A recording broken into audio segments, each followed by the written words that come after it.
আজকে দিল্লিতে ইন্ডি জোট তাদের মিটিং হতে চলেছে, মমতা ব্যানার্জি অভিষেক ব্যানার্জি পৌঁছে গেছে। ইন্ডি জোটটা কোথায় আছে এটা খোঁজ করতে গেছেন, আদৌ আছে কিনা। যখন ওনারা ডাকতেন মমতা ব্যানার্জিকে উনি যেতেন না, সময় ছিল না। এখন উনি গেছেন, জানি না কার সময় আছে ওনার সঙ্গে দেখা করার। এসব গল্প অনেক হয়ে গেছে, ককরোচ পার্টি এসে গেছে। কিছু আছে লোক যারা এরকম ঘুরে বেড়ায়, চালচুলো নাই, তারা কোনো না কোনো একটা জায়গায় ঢুকে পড়ে। এইভাবে আপ পার্টি তৈরি হয়েছিল, এভাবে টিএমসি তৈরি হয়েছিল, সব বিসর্জন হয়ে যাচ্ছে। নতুন একটা প্ল্যাটফর্ম খোঁজা হচ্ছে, কোনো একটা নাম নিয়ে আসবে, কিন্তু জনতা এদেরকে বুঝে গেছে। মমতা ব্যানার্জি অভিষেক ব্যানার্জি সেখানে পৌঁছেছেন, তারই সাংসদরা সেখানে রয়েছেন, কেউ দেখা করছেন না। তো নিজের পার্টির সাংসদ যার সঙ্গে দেখা করে না, বিধায়ক দেখা করে না, অন্য পার্টির লোকরা তার সঙ্গে দেখা করবে। আর তার নেতৃত্বে তিনি নাকি ইন্ডি জোটকে বানিয়েছিলেন, জন্ম দিয়েছিলেন। একদিন দেখেননি সে আছে কি মারা গেছে, এখন হঠাৎ দায়ে পড়ে গেছেন। দেখা যাক, তার পার্টির লোকেরা সঙ্গে যোগাযোগ রাখছে না, তিনি যাচ্ছেন দুনিয়া উদ্ধার করতে। এই মেসি কাণ্ডে আজকে ফের অরূপ বিশ্বাসকে তলব করা হয়েছে, তিনি যাচ্ছেন না, পালিয়ে পালিয়ে বেড়াচ্ছেন। পালিয়ে তো অনেকে বেরিয়েছিল, তারপরে কোথায় গেল? সবাইকেই যেতে হবে। দাদা, দিল্লি যাওয়ার আগে মমতা বন্দ্যোপাধ্যায় কাউন্সিলরদের নিয়ে বৈঠক ডেকেছিলেন, কিন্তু সেই বৈঠকে অনেকেই আসবেন না বলেছেন, তাই বৈঠক বাতিল হয়ে গেল। কি হবে কলকাতা? উনি দেখছেন পার্টিটা আছে কি না, কোথায় আছে, কি আছে, খুঁজেই পাচ্ছেন না। বিধায়ক, সাংসদ আর কর্পোরেশন মিউনিসিপ্যালিটির যারা কাউন্সিলর, যারা পঞ্চায়েত, কাউকেই খুঁজে পাওয়া যাচ্ছে না। কেউ খাটের তলায় আছে, কেউ দেখি যে এখন জামা কাপড় চাপা দিয়ে শুয়ে আছে, কেউ বলেছে নাকি বাংলাদেশ চলে যাচ্ছে। এখন উনি খুঁজে পাচ্ছেন না, কিন্তু পুলিশ ঠিক খুঁজে পেয়ে যাচ্ছে। কলকাতা পুরসভার ভবিষ্যৎ কি? ভবিষ্যৎ কী আছে? পশ্চিমবাংলার ভবিষ্যৎ ভাবুন। এসব নির্বাচন হয়েছে, আজ যাবে কাল যাবে, হয়তো 6 মাস 1 বছর আগেও চলে যেতে পারে। সমস্ত পঞ্চায়েত, সমস্ত পুরসভা, কর্পোরেশনের একই হালত, কাউকে খুঁজে পাওয়া যাচ্ছে না। কারণ যারা জোর করে লুট করে জিতেছিল, তারা মানুষের সামনে যেতে সাহস পাচ্ছে না। দাদা, পার্লামেন্টে তো তৃণমূল প্রায় এখন নিশ্চিহ্নর পথে, এই ব্যাপারে কি বলবেন? জানি না, তাদের সাংসদরা তো আছেন, আর তৃণমূলের নামে থাকবেন কি অন্যভাবে থাকবেন। যেমন পশ্চিমবাংলায় অপারেশন হয়ে গেল, আমার মনে হয় ওখানেও তাড়াতাড়ি অপারেশন হয়ে যাবে। কোনোদিন গ্রিপ ছিল না ওনার, মমতা ব্যানার্জির। হুলিগানদের একটা টিম ছিল, কামাও খাও ভাগ দাও, এভাবে চলছিল। এখন উপরের থেকে সরকারি চলে গেছে, পুলিশ তাদের প্রোটেকশন, তো পুলিশ এখন অ্যারেস্ট করছে, কোমরে দড়ি বেঁধে ঘোরাচ্ছে, কলার ধরে টেনে নিয়ে যাচ্ছে। তাই সবাই পালাচ্ছেন, পাবলিকও খেপে গিয়ে ধরছে রাস্তাঘাটে, কমপ্লেন হচ্ছে। তো সেই জন্য সবাই এখন নিজের অস্তিত্ব বাঁচাতে ব্যস্ত, পার্টি তো চলেই যাক। অভিষেক ব্যানার্জি বারবার সিআইডি যে হাজিরা সেটা এড়িয়ে যাচ্ছেন, আজকেও দিন রয়েছে, তিনি আজকে দিল্লি। উনিও এড়াচ্ছেন, ওনার পার্টির এমএলএ এমপিরাও এড়াচ্ছেন। কতদিন এড়াবেন? আইনের সামনে আসতেই হবে সবাইকে। যদি নির্দোষ থাকেন তো নির্দোষ হবেন, দোষ করলে সাজা পেতেই হবে।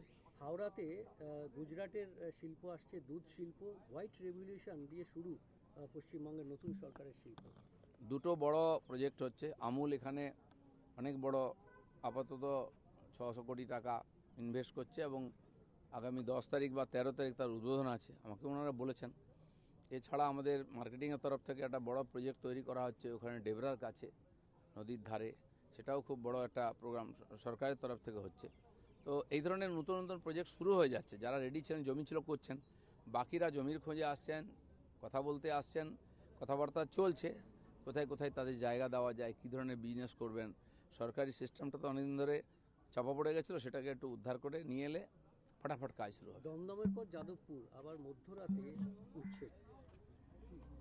উচ্ছেদ তো দেখুন, ফুটপাত দখল করে বসে আছে, স্টেশন প্ল্যাটফর্ম দখল করে বসে আছে। তো যেটা সাধারণ মানুষের জন্য আছে, জনজীবন যদি স্তব্ধ হয়ে যায় কটা লোকের জন্য, তাহলে পশ্চিমবঙ্গ এগোবে কী করে?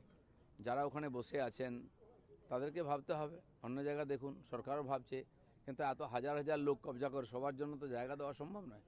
যেটা যেটা দরকার আছে, রাস্তা খালি করা, জায়গা খালি করার জন্য সরকারও ভাবছে, কিন্তু সমাধানটা কি? আগে হচ্ছে জায়গা ছাড়তে হবে। তৃণমূল ভবন, সেই তৃণমূল ভবনের মালিক তিনি আইনি নোটিশ পাঠাচ্ছেন, বলছেন তাড়াতাড়ি এই ঘরটা ফাঁকা করুন। মমতা ব্যানার্জির সময়টা খারাপ যাচ্ছে, পার্টি চলে যাচ্ছে, পার্টির অফিস চলে যাচ্ছে। ভাবুন আপনি কীরকম একটা পার্টি ছিল, অফিসও দখল করে বসে আছে, জায়গা দখল করে, অন্য অন্য জায়গায় দোকানপাট, ঘর দখলদারি চলছিল। মানুষ তার কবজা হাঁটিয়ে এখন দখল করছে। তার বাড়ি তিনি যদি না দেন মালিক কার্যালয়ের জন্য, তো ছেড়ে দিতে হবে। দাদা, আপনি একসময় মেদিনীপুরের এমএলএ ছিলেন। মেদিনীপুরের প্রাক্তন এমএলএ সুজয় হাজরা গ্রেপ্তার হয়েছে। আমি মেদিনীপুরে ছিলাম না, খড়গপুরে ছিলাম। প্রাক্তন এমএলএরা, বর্তমান এমএলএরাও জেলে যেতে পারে টিএমসির, কারণ সবাই সমান দোষে দুষ্ট। মানুষ ভয়ে কমপ্লেন করতো না, সবে কমপ্লেন শুরু হয়েছে, থানায় কমপ্লেন হলেই পুলিশ কিছু না কিছু করবে। Thank you. कि अमूल आ रहे हैं हावड़ा में, क्या कहेंगे? अमूल पहले से उनका जगह था, इसलिए उन्होंने इमीडिएट प्लांट शुरू कर दें। इसी सप्ताह उसका भूमि पूजन है। इसी प्रकार अलग अलग कंपनी जिनका ज़मीन पड़ा हुआ था वो उसका तलाश में आ रहे हैं, उन्होंने प्रोजेक्ट बना रहे हैं, बड़ा इन्वेस्टमेंट होगा। और बहुत सारे नई कंपनी नेशनल इंटरनेशनल बाहर से भी दूसरे देशों से भी संपर्क कर रहे हैं यहाँ आके काम करने के लिए, बिजनेस करने के लिए। पार्टी अब सरकार इस मामले में सोच रही है। अभी यहाँ की जो लोकल प्रॉब्लम्स था, जो प्रोजेक्ट चालू नहीं हुआ था, उसी में ज़्यादा हम लोग ध्यान दे रहे हैं। उसी के साथ साथ बड़ा प्रोजेक्ट जैसे अडानी समूह का प्रतिनिधि आए थे वहाँ डीप सी पोर्ट करने के लिए, तो उसका भी शुरू हो गया काम। सब एक साथ चल रहा है। मंत्रिमंडल का विस्तार हो गया, अभी दफ्तर का बंटवारा नहीं हुआ, होते ही सब मिनिस्टर काम शुरू कर देंगे। आज इंडीजोट का बैठक है दिल्ली में, क्या कहेंगे ये विरोधी? देखिए ये सब उसका उचित तो कुछ बचा ही नहीं, इंडी है ही नहीं जोट, तो उसका बैठक क्या होगा। ममता बनर्जी कभी नहीं जाती थी, आज मजबूरी में जा रही हैं। जिनके साथ उनके पार्टी के सांसद विधायक नहीं है वो दूसरे पार्टी के साथ जा क्या करेंगे। अभी एमएलए के बाद एमपी तृणमूल कांग्रेस का वो भी छोड़ रहे हैं दल। एमएलए तो आए नहीं, एमपी भी यहाँ मीटिंग में आए नहीं, काउंसिलर पंचायत के लोग भी कहाँ हैं किसी को पता नहीं है, गायब हैं, ऑफिस नहीं आते हैं। तो ऐसा पार्टी है, सत्ता से हटते ही पूरा चूर चूर हो गया है।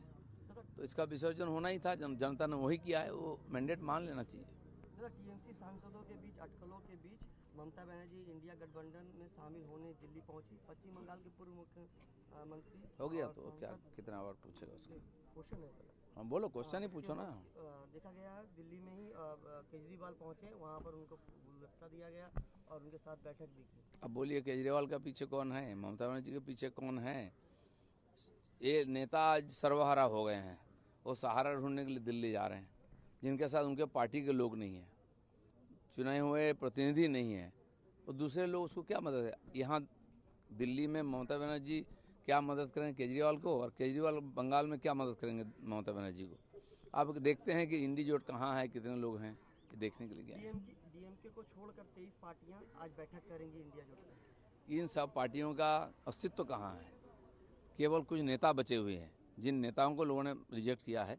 इसलिए अब बचे रहने के लिए, मीडिया में रहने के लिए सब कर रहे हैं। इंडिया जोट के लिए केसी वेणुगोपाल ने कहा कि ये बहुत गुरुत्वपूर्ण बैठक है और इस बैठक के बाद ही हम लोग, जिसका संगठन का गुरुत्व नहीं उसका बैठक का क्या गुरुत्व रहेगा। चलो भाई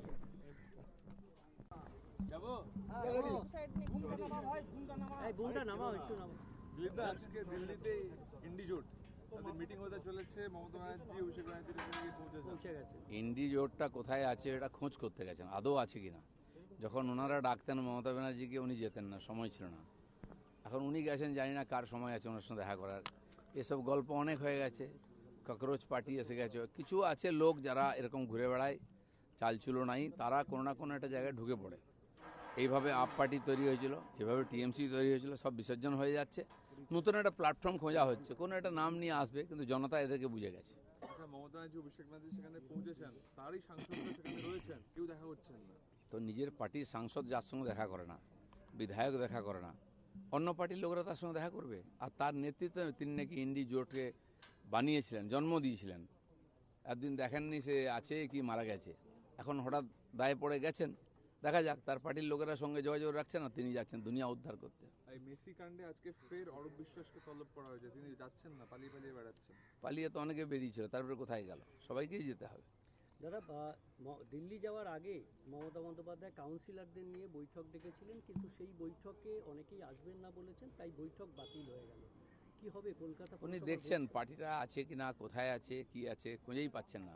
বিধায়ক, সাংসদ আর কর্পোরেশন মিউনিসিপ্যালিটির যারা কাউন্সিলর, যারা পঞ্চায়েত, কাউকেই খুঁজে পাওয়া যাচ্ছে না। কেউ খাটের তলায় আছে, কেউ দেখি যে এখন জামা কাপড় চাপা দিয়ে শুয়ে আছে, কেউ বলেছে নাকি বাংলাদেশ চলে যাচ্ছে। এখন উনি খুঁজে পাচ্ছেন না, কিন্তু পুলিশ ঠিক খুঁজে পেয়ে যাচ্ছে। কলকাতা পুরসভার ভবিষ্যৎ কি? ভবিষ্যৎ কী আছে, পশ্চিমবাংলার ভবিষ্যৎ ভাবুন। এসব নির্বাচন হয়েছে, আজ যাবে কাল যাবে, হয়তো 6 মাস 1 বছর আগেও চলে যেতে পারে। সমস্ত পঞ্চায়েত, সমস্ত পুরসভা, কর্পোরেশনের একই হালত, কাউকে খুঁজে পাওয়া যাচ্ছে না। কারণ যারা জোর করে লুট করে জিতেছিল তারা মানুষের সামনে যেতে সাহস পাচ্ছে না। দাদা পার্লামেন্টে তো তৃণমূল প্রায় এখন নিশ্চিহ্নর পথে, এই ব্যাপারে কি বলবেন? জানি না তাদের সাংসদরা তো আছেন, আর তৃণমূলের নামে থাকবেন কি অন্যভাবে থাকবেন, যেমন পশ্চিমবাংলায় অপারেশন হয়ে গেল, আমার মনে হয় ওখানেও তাড়াতাড়ি অপারেশন হয়ে যাবে। কোনোদিন গ্রিপ ছিল না ওনার, মমতা ব্যানার্জির। হুলিগানদের একটা টিম ছিল, কামাও খাও ভাগ দাও এভাবে চলছিল। এখন উপরের থেকে সরকারি চলে গেছে, পুলিশ তাদের প্রোটেকশন, তো পুলিশ এখন অ্যারেস্ট করছে, কোমরে দড়ি বেঁধে ঘোরাচ্ছে, কলার ধরে টেনে নিয়ে যাচ্ছে, তাই সবাই পালাচ্ছেন। পাবলিকও খেপে গিয়ে ধরছে রাস্তাঘাটে, কমপ্লেন হচ্ছে। তো সেই জন্য সবাই এখন নিজের অস্তিত্ব বাঁচাতে ব্যস্ত, পার্টি তো চলে যাক।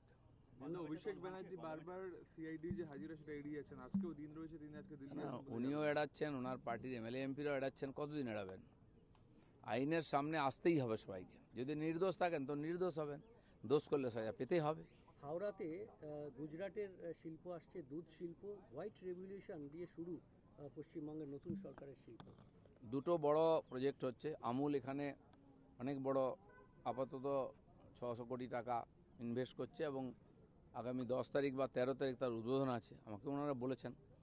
এছাড়া আমাদের মার্কেটিংয়ের তরফ থেকে একটা বড় প্রজেক্ট তৈরি করা হচ্ছে ওখানে ডেবরার কাছে, নদীর ধারে, সেটাও খুব বড় একটা প্রোগ্রাম সরকারের তরফ থেকে হচ্ছে।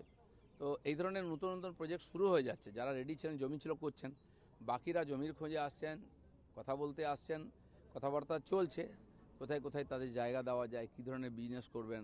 সরকারি সিস্টেমটা তো অনেকদিন ধরে চাপা পড়ে গেছিলো, সেটাকে একটু উদ্ধার করে নিয়ে এলে ফটাফট কাজ শুরু হবে। দমদমের পর যাদবপুর, আবার মধ্যরাতে উচ্ছেদ। উচ্ছেদ তো দেখুন, ফুটপাত দখল করে বসে আছে, স্টেশন প্ল্যাটফর্ম দখল করে বসে আছে, তো যেটা সাধারণ মানুষের জন্য আছে। জনজীবন যদি স্তব্ধ হয়ে যায় কটা লোকের জন্য, তাহলে পশ্চিমবঙ্গ এগোবে কী করে? যারা ওখানে বসে আছেন তাদেরকে ভাবতে হবে, অন্য জায়গা দেখুন। সরকারও ভাবছে, কিন্তু এত হাজার হাজার লোক কবজা করে সবার জন্য তো জায়গা দেওয়া সম্ভব নয়। যেটা যেটা দরকার আছে, রাস্তা খালি করা, জায়গা খালি করার জন্য সরকারও ভাবছে, কিন্তু সমাধানটা কি? আগে হচ্ছে জায়গা ছাড়তে হবে। তৃণমূল ভবন, সেই তৃণমূল ভবনের মালিক যিনি, তিনি আইনি নোটিশ পাঠাচ্ছেন, বলছেন তাড়াতাড়ি এই ঘরটা ফাঁকা করুন। মমতা ব্যানার্জির সময়টা খারাপ যাচ্ছে, পার্টি চলে যাচ্ছে, পার্টির অফিস চলে যাচ্ছে। ভাবুন আপনি কীরকম একটা পার্টি ছিল, অফিসও দখল করে বসে আছে, জায়গা দখল করে, অন্য অন্য জায়গায় দোকানপাট ঘর দখলদারি চলছিল। মানুষ তার কবজা হাঁটিয়ে এখন দখল করছে, তার বাড়ি তিনি যদি না দেন মালিক কার্যালয়ের জন্য, তো ছেড়ে দিতে হবে। দাদা, আপনি একসময় মেদিনীপুরের এমএলএ ছিলেন।